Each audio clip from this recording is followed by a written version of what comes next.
We got Malcolm Jones, UCLA freshman running back here, Gatorade National Player of the Year. Are you a big Gatorade fan now itself? Yeah, I mean, I drink Gatorade pretty much every day. It's probably one of my favorite drinks to drink. Good plug, good plug. Malcolm, pretty impressive practice out here today for you. As a freshman, you just come in having to prove what you did was real in high school. What's the hardest thing to prove?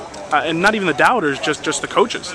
I don't know. Probably right now, since we're not in pads, it's kind of hard to really exploit what my running back style is like. Because I'm more of a kind of physical runner. I feel like I have to prove that I'm living up to all the hype, all the awards I've won, all the accolades, and it's kind of hard these first few days because we're not in pads, and it's kind of hard to really show what I can really do. But once I get pads on, I think I can really make a good show for the coaches. You know, it's so funny. They talk about raw speed and they talk about pad speed, and that's two different things. How fast you run when you're carrying that extra weight.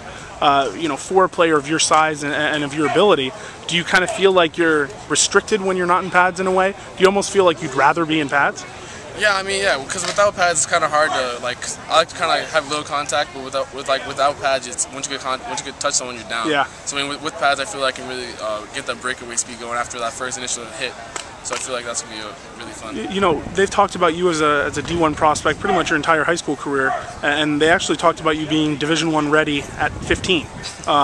Do you feel, size-wise and just with the shape of your body, do you feel like that's been something that has been a strength of yours, and do you feel like you are ready to contribute now? Yeah, physically I'm ready. I'm up to like 225 pounds right now, running like a 4 or 5. So I feel like I'm physically ready for this game already. When you come out here, we've talked about what's the hardest thing, I guess, without the pads, but what's the hardest thing as a freshman? Is it just waiting your turn? Because you're used to being 100% involved in every play in practice, in high school. And then you come out here and you wait probably 45 minutes before a single rep. Yeah, well, I mean, with the running backs here, there's only 4 or 5 of us, so I mean, we rotate a lot. But it's the whole mental aspect of the game, how fast it goes, the whole pace of football in college-wise. So that's probably the biggest struggle. How's the transition overall been so far? It's been pretty well. I've adjusted really well, actually. You like it at UCLA? Yeah, I love it down here at UCLA. Good stuff. Awesome. Malcolm Jones, UCLA freshman running back. Thanks, man.